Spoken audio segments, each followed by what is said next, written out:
Xuống cái đất này ấy mẹ không được.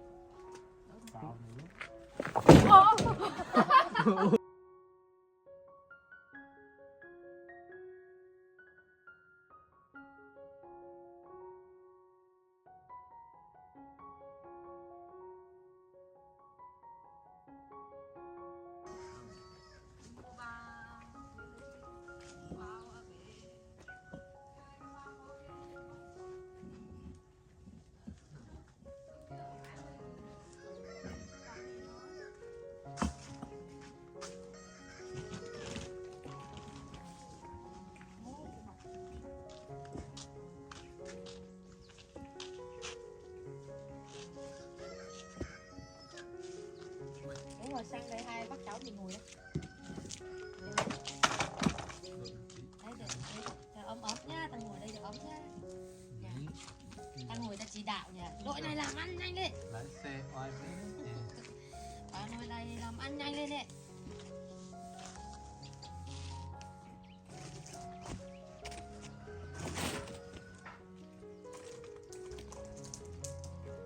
Còn bao tay mà, xem. Đấy. Bảo đi, hết chưa? Còn á, còn thì hút hết đi. Hả? Để cho ai? Hút hết đi. Ngồi đây chỉ đạo báo đội này làm ăn vào vào nhá. Bảo không là chiều nay trưa nay không kết toán tiền chứ đâu. Nắng này. Ôi ấm còn nắng có gì này.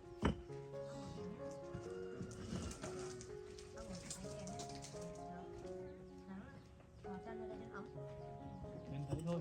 Đến cái hang kia đi, quay lại là được rồi mình đi.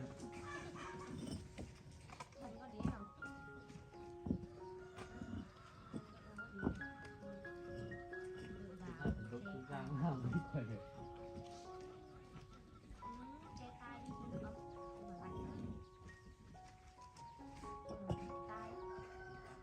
Quen. Còn mà không uống hết đi á?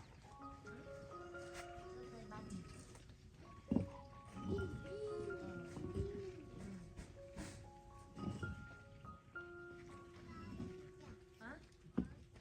Bố đang quay đấy.